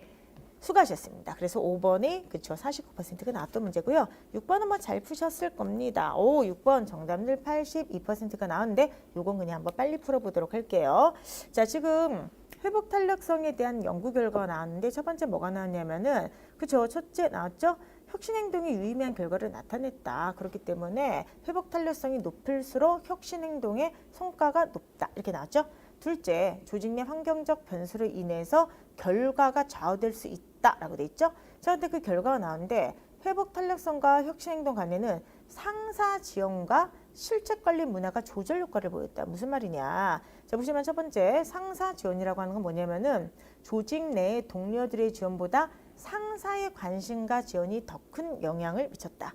또한 조직의 실책 관리 문화라고 하는 게 뭐냐면은 결과적으로 이거는 계속해서 실책을 감지해서 해결하는 조직 내 방식인데 실책 관리 문화가 강하면은 실패에 대한 두려움이나 부담이 없기 때문에 결과적으로 더 나은 전략을 사용할 수 있다. 이렇게 지금 쓰고 있어요. 뭐 어렵지 않죠? 그럼 한번 해보도록 하죠. 자, 기억에 대한 이 연구팀의 결과에 대한 평가를 가장 적절하지 않은 걸 찾게 되는 겁니다. 1번, 구성원의 실패에 대한 조직의 대처에 따라 개인의 업무 성과는 달라질 수 있다. 이건 뭐야? 글의 내용과 일치하는 거죠. 그러면 일치한다, 부합한다. 이건 뭐죠? 글의 내용을 뒷받침하니까 강화가 되겠죠. 두 번째, 스트레스에 취약한 사람보다 스트레스에 강한 사람의 업무 성과가 평균적으로 높았다. 지금 회복 탄력성 그걸 얘기하는 거잖아. 스트레스에 적응할 수 있다. 스트레스에 강한 사람이 업무 성과가 높다는 걸 얘기하게 되는 거죠. 그렇기 때문에 일치가 되니까 강화가 되겠죠. 세 번째, 실패에 대한 부담이 없다면 실패 원인을 제대로 파악하지 못해서 동일한 실패를 반복할 것이다. 이건 뭐야? 그치, 이걸 갖다가 지금 반박하고 있는 거지. 뭐냐면은 이 마지막에서 뭐라고 하냐면은 실패에 대한 두려움이나 부담이 없으면 그 다음을 보게 되면 뭐라 돼 있죠? 오히려 더 그쵸 좋아질 거야 라고 얘기를 합니다. 근데 여기에 대해서 지금 3번 선택 지금 반박하는 거야. 야, 실패에 대한 부담이 없으면 동일한 실패를 반복하지 않겠어? 그리고 오히려 더 큰 문제가 생기지 않겠어? 라고 실패에 대한 부담이 없는 것의 역작용에 대해서 얘기하는 거죠. 그렇기 때문에 반박하는 거잖아. 그렇기 때문에 반박이니까 약화가 되겠죠. 그럼 마지막, 조직 내 상사 유대 관계를 잘 형성하는 것이 역경을 이겨낸 원동력이 된다.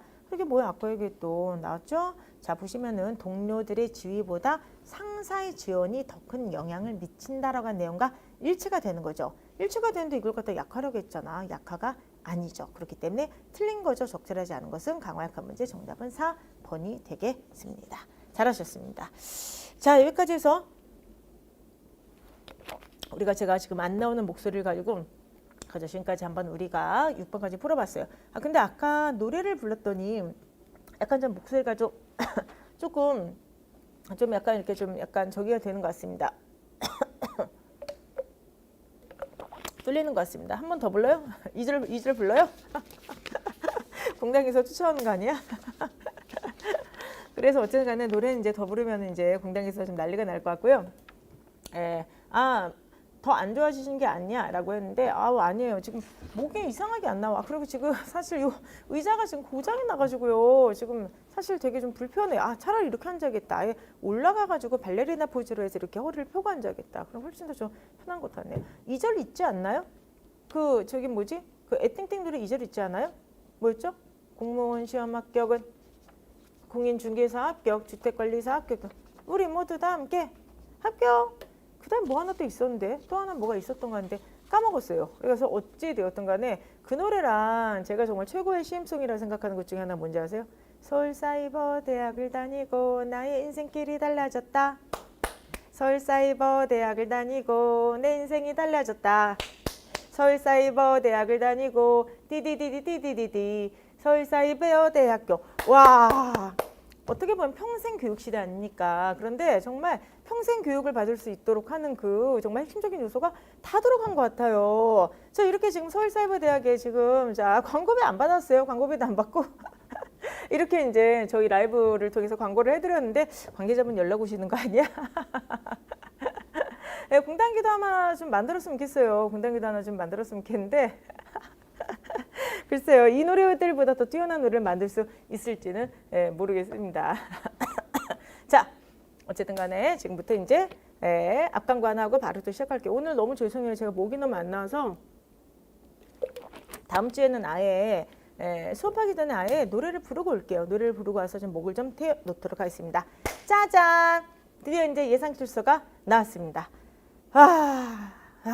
정말 많은 고민 끝에 정말 구성 같은 것도 많이 이제 고민해서 냈는데요.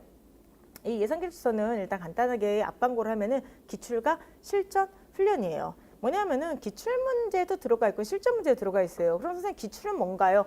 작년에는 사실 필수 문제를 많이 넣었는데 이번엔 필수 문제를 많이 빼거나 아니면 쉽게 좀 변형을 많이 했고요. 기존 공무원 시험 문제에서 그쵸, 좋은 문제들 쏙쏙. 그리고 또 하나는 필수 문제들 중에서 혹은 수능 문제 일부 문제들 중에서 우리가 풀어볼 만한 거를 다 변형을 했어요. 자, 그래서 저희 쪽에 맞게 좀 넣고요. 근데 뭐 강화약화나 뭐 논리나 이런 건 사실 기출이 많이 없잖아요. 그래서 그런 거는 다 실전 문제를 다 제작해서 넣습니다. 그래서 기출 베이스를 바탕으로 한 유형별 실전 문제 다 이렇게 이제 보시면은 좋을 것 같습니다. 아시겠죠? 그래서 어쨌든 간에 열심히 만들었으니까 어쨌든 만관부 부탁드리고요. 또 하나 이제 기출서는 뭐가 좋냐면은 동일 유형 반복 훈련서예요. 그래서 요거에 보면은 유형 강화 훈련이라고 이걸 왜 굳이 붙였냐면은 내가 만약에 아까 5번에 배열 문제가 약하다. 배열만 그냥 죽자고 보는 거야. 내가 만약에 강화약화가 약하다. 그럼 강화약화를 싹 모아놓은 게 잘 없잖아. 그러니까 강화약화만 죽자고 보는 거야. 이런 식으로 유형 반복 훈련이 하기에는 기출서가 최고예요. 어쨌든 간에 열심히 만들었으니까 나오면은 만관부 하시기 바랍니다. 자, 그럼 이제 드디어 1도 지난주에 이어서 어머나 끝으로 가니까 약간 좀 목이 좀 터지는 것 같아요. 1도 지난주에 이어서 저희 제가 좋아하는 문학 지문 또 가져왔지롱.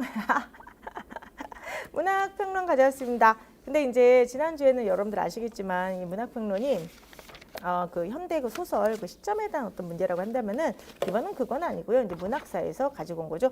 아시겠지만 인역처 1차, 인역처 2차, 그다음에 국가직, 지방직 4개의 시험 중에서 문학평론, 문학 제재 지문이 안 나온 적이 한 번도 없었어요. 그 2차인가 시험에서는 문학 제재가 지문 3개나 나왔잖아. 그치? 그래서 문학 제재 그리는 건 굉장히 중요한 훈련이에요. 그래서 지금부터 한번 읽어보도록 하는데요.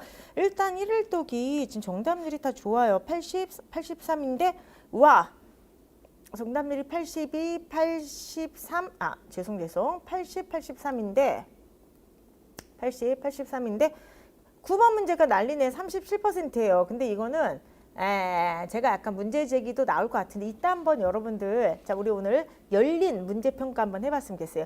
사실 9번 문제를 좀 고칠까 말까 막 되게 고민을 했는데 제가 일단 문제를 가져왔어요. 그래서 이따가 제가 설명을 해드리도록 할 테니까 제 설명이 좀 합리적이고 좀 받아들여질 수 있는지를 한번 생각을 해주세요. 문제 제기가 조금 가능할 수도 있다고 생각은 하는데 일부러 가져왔어요. 여러분께서 문제를 한번 평가를 해보라고. 그래서 이따가 가감 없이 제 설명을 들으신 다음에 평가를 한번 해주시기 바랍니다. 자, 지금부터 이제 그리고 10번을 못 풀어서 74% 이렇게 나왔는데 지금부터 한번 문제를 풀어보도록 하겠습니다. 자, 읽어보도록 하겠습니다. 이거 어떻게 읽어? 이거는 그렇게 어려운 건 아닌데 그쵸 대비항을 읽어야 되죠. 왜냐면 처음부터 조선 후기 영웅소설과 가문소설이라고 했으니까 처음부터 그냥 무조건 대비를 만들어줘야 돼요. 그래서 영웅과 가문 이렇게 대비항을 만들면서 한번 해보도록 하겠습니다. 자 주로 하층에서 향유한 전주하는 이렇게 나왔죠. 그러면 얘가 바로 뭐냐면 하층이야. 비범한 능력을 가진 주인공을 활약하는 소설이죠. 그래서 유충열전, 종전 등이 대표적이다. 반면 대비항 주로 상층에서 향유한 후자는 그렇죠. 자 이거는 임화정년, 명주, 보월빙이 대표작이다. 현재 이들 모두 남성 악인형 인물이 등장하는데 이들의 양상은 다르다. 그럼 이들은 바로 뭐죠? 남성 악인형 인물이 되겠습니다. 먼저 영웅소설의 남성 악인형 인물은 이미 기득권을 쥐고 있는 중장년층이다. 기득권 그리고 얘는 중장년층이다. 청년층인 남주인공은 비기득권 세력으로 등장한 이후 신진 세력으로 부상한다. 그러니까 기득권이었던 그 악인 있잖아. 악인과 새로운 세력으로 부상한 그런 주인공은 싸울 수밖에 없겠죠. 그래서 이들은 상반된 정책 입장과 현격한 세대체로 상충할 수밖에 없는 충분 조건을 가지고 있다. 상충이 뭐야? 서로 부딪힌다는 거지. 그렇기 때문에 여러분들 이 앞에 있는 이들은 한쪽 세력만 얘기하는 게 아니겠죠. 바로 뭐냐면은 그쵸. 영웅소설의 악인형 인물과 그 다음에 영웅소설의 주인공을 얘기하겠죠. 그래서 악인형 인물과 남주인공이 빵 부딪힌다. 따라서 니은은 악인형 인물과 바로 남주인공을 모두 가리키게 됩니다. 즉 이들 사이의 대립은 예정된 결과의 셈이다. 반면 가문소설에서는 남성 악인형 인물은 남주인공과 나이가 비슷한 청년층이고 함께 관료로 들어간 신진세대다. 그렇기 때문에 동질성이 있다. 그래서 이건 기득권이 아니라 신진세대고 그 다음에 동질성이 담보가 돼 있다. 이렇게 얘기를 합니다. 또한 이들이 지향하는 목표도 상이하다. 그럼 이때 디귿의 이들은 바로 누가 될까? 읽어봐야 될 것 같아요. 영웅소설의 남성 악인은 이렇게 나오죠. 그럼 이거는 남성 악인이 되겠네. 그렇기 때문에 10번 문제는 벌써 답이 나오게 되는데요. 이제 끝까지 읽어는 봐야 되겠지만 일단 기억하고 디귿은 둘 다 모두 남성 악인들을 이야기를 하게 되는 거예요. 자 그래서 어쨌든 간에 이들의 목표가 상이한데 영웅소설의 남성 악인은 어떤 명분도 중시하지 않고 오직 권력만을 추구하는 권력 추구형 악인이다. 그래서 얘는 권력 추구형이야. 여기다 잘 쓸게요. 그냥 이 앞으로 왔다 갔다 하면 쓸게요. 그러면 얘는 권력 추구형 악인이죠. 자, 그런데 반면 가문소설의 남성 악인은 여주인공을 향한 애욕을 성취하는데 자기의 모든 것을 거는 애욕 추구형 인물이다. 이렇게 돼 있죠. 그러니까 이거는 뭐냐면 한쪽은 권력 추구형이냐 아니면 얘는 애욕, 사랑에 대한 욕망을 추구하냐 이렇게 이제 이야기할 수가 있겠죠. 그래서 남성 그 영웅소설 속의 악인은 모반 행위까지 할 수가 있지만 가문소설 속의 악인은 모반까지 나가지 않는다. 그러니까 얘는 반역자가 돼. 그래서 얘는 모반까지 할 수가 있지만 얘 같은 경우는 모반까지는 나가지 않는다. 자, 대비항 나오죠. not 모반이 되겠습니다. 자, 그리고 영웅소설의 남성 악인과 달리 가문소설에서 남성 악인은 적광화서가 나타나지 않는다. 그러면 적광화서 나타나지 않으니까 얘는 not 적광이죠. 얘는 뭐가 돼? 적광이죠. 적광은 뭐야? 이제 역사 시간에 배웠잖아. 하늘에서 툭 떨어진 걸 얘기하게 되는 거죠. 그렇기 때문에 어찌 되었든 간에 자 가문소설의 남성은 하늘에서 떨어진 게 아니기 때문에 천상에서부터의 악연은 없어요. 때문에 그는 남주인공과 여주인공 혼사를 방해하기 악행을 행해 중간중간 자신의 행위에서 죄책감을 드러내면서 주저하는 모습을 나타낸다. 이렇게 얘기를 하고 있어요. 그러니까 뭐냐면 지금 이 가문소설에서 악인이라고 하는 것은 애욕 때문에 생기는 거죠. 사랑하는 여자가 삼각관계를 얘기하는 거겠지. 그런 식의 어떤 거기 때문에 이 사람은 뭐냐. 혼사를 방해하기 악행을 행하면서도 중간중간 죄책감을 드러내면서 주저한다. 그런데 영웅소설의 남성 악인은 천상에서부터 무조건 악인이야. 그렇기 때문에 이게 나오죠. 흔들림 없이, 흔들림 없는 편안함이네요. 거의 시먼스 침대 같은 악행을 행한다. 지금 이렇게 하고 있습니다. 따라서 얘는 악행을 할 때 주저해. 근데 얘는 not 주저가 이렇게 되는 것입니다. 됐습니까? 그래서 영웅소설의 악인은 처형받지만 그 다음에 가문소설의 악인은 용서를 받는다. 그러니까 얘는 처형이 돼요. 근데 얘는 뭐가 된다? 용서를 받는다. 이렇게 이제 쓸 수가 있습니다. 아이고 더 이상 쓸 데가 없네요. 자, 그래서 결과적으로 얘가 영웅소설이고요. 얘가 가문소설인데 왜 이렇게 서로 간에 악인의 유형이 다를까? 가문소설에서는 남성 악인을 통해 상층 내부에서의 분열과 갈등의 조짐을 보여준 듯하지만 사실은 오히려 이들 내부에서 갈등을 조정하고 화합할 수 있는 가능성을 담보해내서 상층의 공감을 굳건해진다. 무슨 말이냐? 얘가 악인인데 결과적으로 악인을 나중에 용서해주지 않습니까? 그렇기 때문에 결과적으로 야 우리 상층 안에서는 너까지도 포용할 수 있어 라고 하는 조정과 화합의 가능성을 보여주겠는 거죠. 그렇죠? 그래서 갈등이 오히려 통합이 되는 거야. 그러면 자 봅시다. 이때 이들 내부 할 때 이들은 뭘 가리킬까? 앞에서 내부를 찾아보세요. 가문소설에서는 남성 악인을 통해 상층 내부에서의 갈등을 보여주지만 이들 내부에서 화합할 수 있다 되지. 똑같이 내부에서가 있고 똑같이 내부에서가 있으니까 앞에 있는 말이 같겠죠? 따라서 리을에 있는 것은 상층이라고 해야 되고요. 상류층이라서 상관이 없어요. 상층이나 상류층을 이야기를 합니다. 됐습니까? 자, 그런데 영웅소설은 차이가 바로 뭐냐? 그러지 않는다는 거죠. 그래서 이러한 영웅소설과 가문소설의 차이는 독자층의 차이 때문에 생기게 되는데 영웅소설의 독자층은 상층의 부패와 타락성을 하층에 속한 남주인공이 해결함으로써 상층을 전면적으로 재정립을 하고 요구하고 있는 거다. 무슨 말이냐면은 영웅소설로 나온 바로 무엇이냐면은 나쁜 악인을 거의 어떻게 돼요?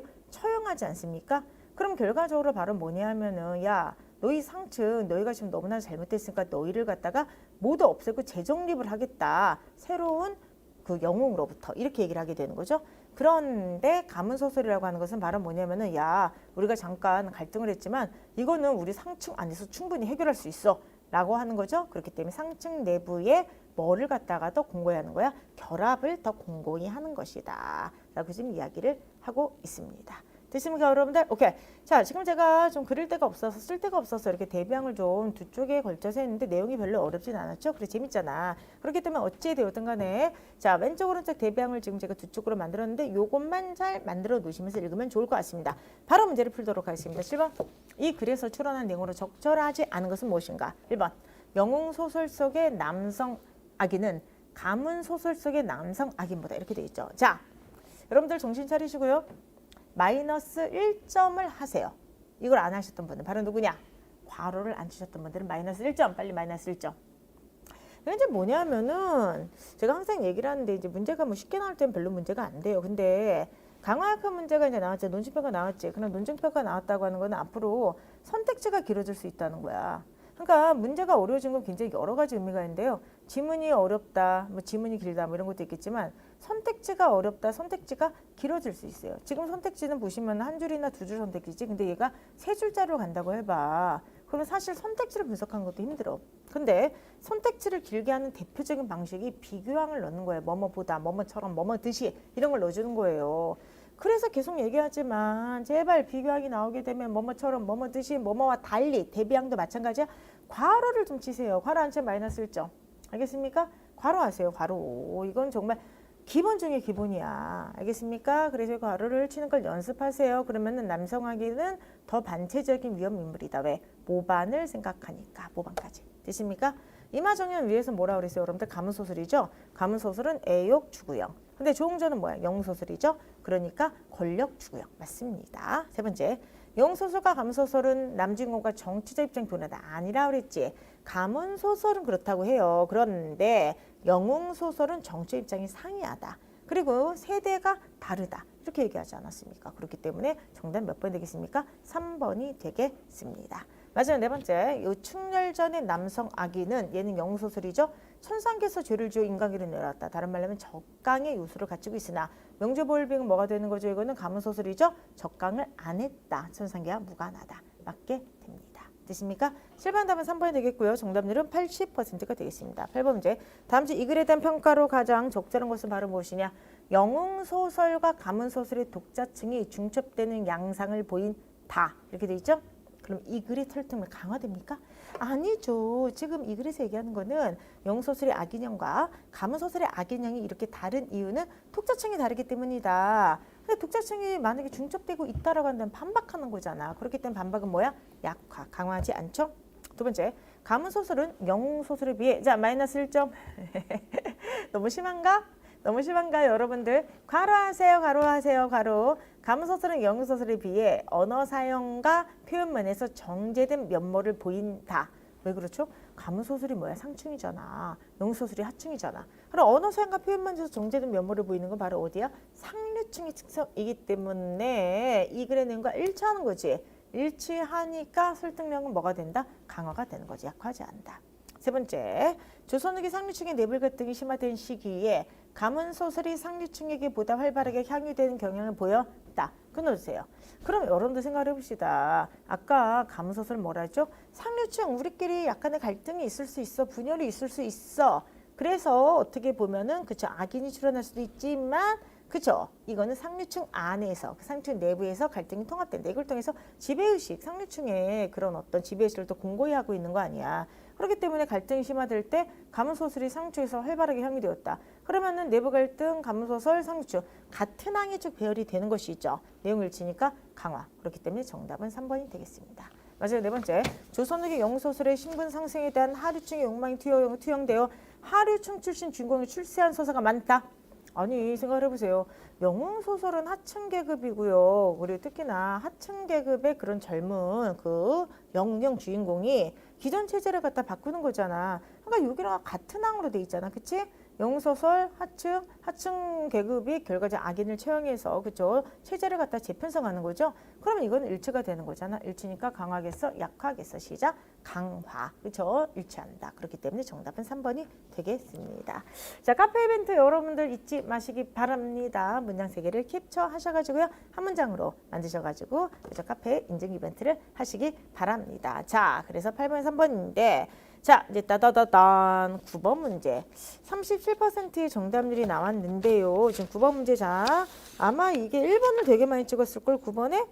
그렇죠. 1번에 50%를 찍었네. 지금 이게 38% 정답률이고요. 제일 지금 보시면 이게 답이 2번인데 오답률이 높은 게 1번이에요. 근데 자, 여러분들 그 문제를 평가하는 것도 여러분들의 능력이에요. 그렇기 때문에 이 문제가 약간 좀 이상한지 삐꼬인지 아니면은 제대로 된 문제인지 여러분께서 한번 평가를 해 주시기 바랍니다. 1번 사진이 안 나왔어요?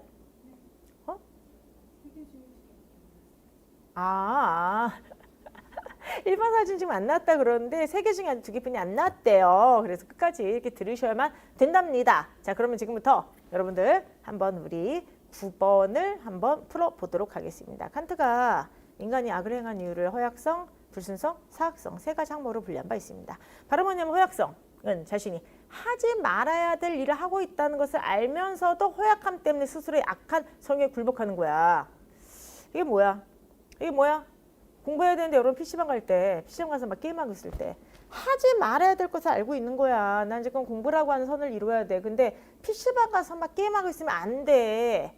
그거를 알고 있어. 이게 악한 일이라는 걸 알고 있는데 허약함 때문에 스스로의 악한 성향에 굴복하는 거죠.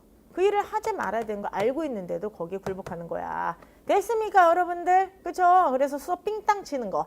삥땅 치면 돼? 안 돼? 안 되지. 근데 삥땅 치는 걸 안 된다는 걸 알고 있으면서도 내 마음의 내면에 그 악한 성향이 있어. 삥땅 치고 싶어하는. 거기에 굴복하는 게 허약성이라고. 됐어요 여러분들?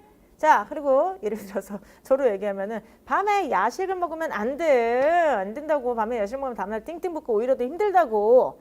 근데 결과적으로 마지막 11시 이전에 동달육을 시킬까 말까 고민하다가 허약함 때문에 스스로의 악한 성향에 굴복하는 거, 그거를 뭐라고 하죠? 칸트는 허약성이라고 했던 것입니다. 자, 만약에 보세요. 어차피 얘는 이제 사악성이잖아. 그치? 근데 가문소설의 남성 악인이 허약성이라고 한다면 뭐가 돼야 돼? 뭐가 돼야 돼? 일단 자기가 하고 있는 일이 악한 거를 알고 있어야 되는 거야. 그치? 그러면서 허약함 때문에 스스로의 악한 성향에 굴복하는 게 나와야만 되는 것입니다. 근데 가문소설의 남성학에 대해서 뭐라고 설명한지를 한번 보도록 하겠습니다. 뭐 약간 애매한 거 있어. 그래서 오늘 한번 문제를 평가를 해달라는 거야. 뭐냐면은 여기 한번 읽어보도록 하죠. 가문소설에는 자 뭐라 돼 있죠? 여기 한번 읽어보도록 할게요. 그 남성학인이 적강하서가 없기 때문에 천상에서부터의 남주인공과의 악연은 없어. 때문에 그는 남주인공과 여주인공의 혼사를 방해하기에 악행을 행해. 근데 중간중간 자신에게서 죄책감을 드러내면서도 주저하는 모습을 보인다. 이렇게 돼 있죠. 자, 그러니까 여러분들 이게 자신의 호약함 때문이야? 그러니까 방해하기 위해서 악행을 행하는 게 자신의 일이잖아. 그치? 그러면서 아마 이 사람은 지금 뭐라고 하겠어요? 아, 저 남주인공이 저 여주인공과는 절대로 결혼하면 안 돼. 그죠? 그래서 막 방해를 하는데 중간중간에 아, 내 행동이 도대체 맞는 것일까? 라면서 뭐라고 해야 되는 거죠? 주저하는 모습을 보인다고 했다는 거야. 한번 읽어보도록 할게요. 자, 불순성은 뭐라고 하냐? 자신이 해야 할 일을 하긴 하지만 언제나 선을 위해 그 일을 하는 것은 아니고 경우에 따라서는 부도덕한 이유로 악행을 하기도 하는 것이다. 이렇게 돼 있죠. 그러니까 이 악인이 어떻게 보면 뭘 하는 거지? 자기가 해야 될 일을 하는 거야. 왜냐면 이 악인 같은 경우는 저 남자와의 결혼을 방해하는 것이 자기 할 일이라고 생각을 하게 되는 거지. 왜냐면 그 사람도 어떤 체제나 이념을 대표하는 사람 아니야. 근데 경우에 따라서는 부도덕한 이유로 내가 악행을 하는 것이 아닐까를 인지를 하고 있는 거죠. 됐습니까? 그래서 사실은 이것 때문에 이제 여러분들께서 아마도 헷갈려 있을 것 같다. 그리고 여기에 대해서 문제제기가 좀 가능할 것 같아서 한번 얘기를 해보자는 거예요. 그리고 마지막 사학성은 뭐냐? 그죠? 악한 원칙들에 따라서 해야 할 일과 정반대의 것을 거리낌 없이 해야 된다. 이렇게 돼 있죠? 그러면 결과적으로 여러분들 여기서 그 해야 될 일을 해야 된다고 하는 것은 바로 뭐냐? 그 악한 인물로서의 그 해야 될 일을 이야기를 하게 되는 거죠.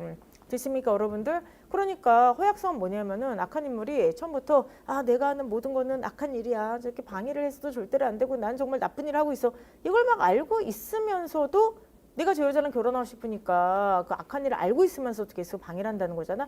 그러면 처음부터 이 허약성을 가진 인물은 뭐예요? 자기 인식이 되게 강한 인물이라고 하는 게 나와야 되는 거고 일단 자기가 악한 인물이라고 하는 것을 소설 처음부터 알고 있어야만 되는 거고 내가 남주인공을 방해하는 건 정말 나쁜 일이야를 처음부터 알고 있음에도 불구하고 그치 그거를 행한 인물로 나와야 돼. 그렇게 자기 반성적이고 성찰적인 인물로 나와 안 나와? 안 나오잖아. 그치? 그래서 허약성을 아니라고 봤던 겁니다. 그리고 두 번째를 보게 되면은 자기가 해야 할 일을 하긴 한다. 자기가 악한 인물은 뭐였어? 악한 그 소설에서 악인이 해야 될 일은 그저 악역이에요, 여러분들. 근데 악역을 해. 그리고 이게 옳다고 생각하고 막 한단 말이야. 그치? 그런데 중간중간에 주체감을 느끼게 돼. 그러면서 내가 이게 경우에 따라서는 부도덕한 이유로 이걸 하는 게 아니야? 이걸 중간중간 인지를 하는 그런 모습이 나왔기 때문에 불순성으로 보는 게 더 타당하지 않을까라고 생각을 했던 것입니다. 어때요? 여러분들 아니야 문제제기 가능해. 그래서 문제제기 가능하니까 여러분들의 생각을 한번 얘기를 해달라는 거예요. 됐습니까? 예. 그래서 이거 같은 경우는 그냥 간단하게 허약성은 아니다. 그냥 이렇게 찍어도 될 것 같고요. 사실 이거를 100% 불순성으로 볼 수가 있느냐 가지고도 문제제기는 저는 가능하다고 생각은 합니다. 그렇죠. 가능하다 생각하는데 허약성 저기로 해봐 한번 속으로 해봐. 허약성은 분명히 아니잖아. 그치? 그래서 답을 어쨌든 2번을 했는데 문제제기는 뭐 가능하다고 봅니다. 그래서 국어 문제 같은 건 저희가 나중에 출판으로 좀 낼 때는 오늘은 그냥 문제를 가져와서 한번 서로 토의를 한번 해보려고 가져왔던 거고 조금 더 문제를 고칠 생각이에요. 조금 더 확실하게 명쾌하게 답이 나오도록 할 거예요. 자 어떻게 볼까요 여러분들? 여러 가지 뭐 의견이 좀 나오게 있네요. 아유 무슨 시험에는 불성을 외우면 안 되지. 이런 건 독해야. 이거 안 돼. 그렇게 하면 안 돼. 그게 아니라 일단 제 말이 좀 설득력을 좀 가지나요를 여러분께서 판단을 했으면 좋겠어요. 그래서 어쨌든 만약에 답이 안 나오는 게 있고 헷갈리는 게 있으면 그냥 그렇죠. 허약성은 아니잖아. 그러니까 이거 같은 허약성을 지우고 얘가 확실하게 사학성이니까 답을 2번으로 해야 되지 않을까. 그냥 속으로 푸는 거를 추천을 해드립니다. 됐습니까? 아 그러네요. 1번 선택률이 55네요. 그럼 저희가 문제를 조금 더 명확하게 답이 나오도록 지문이나 아니면 문제를 좀 고치는 쪽으로 할게요. 일부러 가져왔어요. 여러분들 한번 이런 문제를 어떻게 생각하느냐 그리고 어떻게 보면은 속으로 정확하게 문제를 좀 풀었느냐 이런 걸 좀 한번 같이 얘기하기 위해서 가져왔던 문제입니다. 됐습니까? 자, 그래서 어쨌든 9번에 일단 저는 답을 좀 2번으로 여러분들 설득을 좀 하고 싶었고요. 그리고 어쨌든 허약성은 아니다. 이렇게 해서 문제를 풀어도 될 것 같습니다. 근데 지문을 조금 더 저희가 좀 스무스하게 그죠? 부드럽게 좀 고치도록 하겠습니다. 사실 이 지문은 어디서 가져온 거냐? 하면은 그쵸 이거는 워낙에 그 유명한 그 한국문화 통사라고 하는 그 연구 그 책에서 가지고 온 거예요. 그래서 거기서 사실 설명을 이렇게 이제 해놓긴 한 건데 수험자로 접근할 때는 반드시 지문 안에서 명쾌한 근거가 있어야 되거든요. 그렇기 때문에 저희가 이 지문을 조금 고치는 것도 좀 고민을 해보도록 하겠습니다. 됐습니까? 오케이. 자, 그러면 지금부터 한번 마지막 10번 문제를 한번 보도록 하겠습니다. 아까 다 설명을 했네요. 자, 다음 중 문맥적 지시 대상이 같은 것으로 짝지은 것은 아까 얘기했죠? 정답은 몇 번 되겠습니까? 정답은 시작 1번이 되겠습니다. 이건 아까 설명했기 때문에 그냥 넘어가도록 할게요. 됐습니까? 그리고 잊지 마실 거. 이게 일단 여러분 다 끝난 다음에 제가 수업 시간에 뭐 특별히 해드리진 않지만 이 그룹과 한 문단을 요약을 한번 해보도록 하세요. 제가 계속 얘기하지만 요약만이 속도를 높일 수가 있고 요약은 뭐냐? 글을 갖다 확 그쵸? 이게 장악할 수 있는가를 금방 볼 수가 있는 거예요. 요약해봐. 그럼 뭐야? 자, 이걸 빨리 요약해보세요. 뭐예요?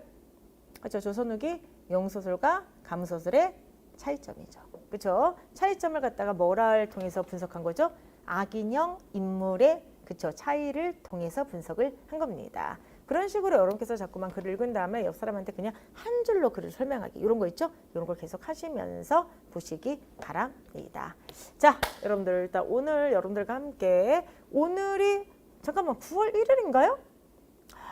여러분들 제가 그 얘기를 안 했네요. 드디어 이제 9월의 시작이네요. 근데 9월의 시작인데 와 이제 드디어 올인원 같은 기본적인 것이 끝나셨던 분들은요 이제 본격적인 문풀 달리기를 이제 시작을 할 때죠. 오늘 제가 좀 목이 아파가지고 처음에 좀 고생을 좀 많이 했는데 오히려 수업을 하다 보니까 특히 노래를 하다 보니까 목이 좀 풀린 것 같습니다. 자 다음 주에는 목 관리도 하고 다음 주 월요일 날이 사실 예상 기출서의 저기 날이거든요. 개강 날이거든요. 그래서 아마 목은 좀 풀려서 올 것 같기도 합니다. 시간 정말로 빠르죠. 근데 제일 중요한 거는 우리가 이렇게 열심히 달리고 있으면은 반드시 시간의 속도와 비례해서 여러분들 속도와 비례해서 혹은 속도보다도 더 몇 제곱으로 그쵸? 반드시 실력이 올라갈 것이라고 하는 거예요. 다음 주에 다시 한번 미션을 드리도록 할게요. 오늘의 미션을 이어서 첫 번째 나는 무엇을 하는데 도끼를 품었다.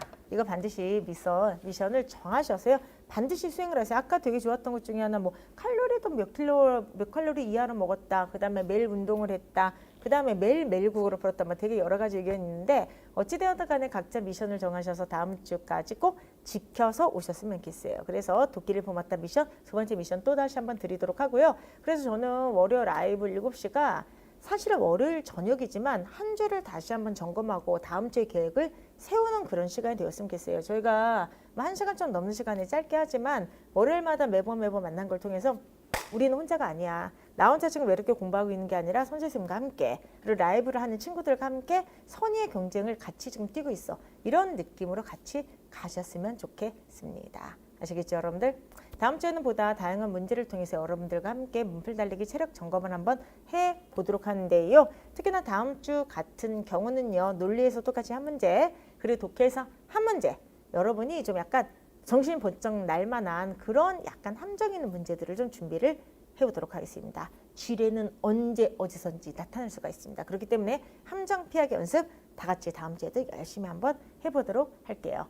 자, 여러분들 어쨌든 너무 반갑습니다. 우리 끝까지 한번 열심히 한번 해보도록 하고요. 오늘 틀렸던 문제 대비항 통해서 다시 한번 만드는 거 대비항을 통해서 푸는 거 다시 한번 연습하시기 바랍니다. 우리가 이렇게 열심히 하면 반드시 성적은 올라갈 거예요. 다음 주에 조금 더 좋아진 목소리로 뵙도록 하겠습니다. 안녕. 다음 주에 봬요.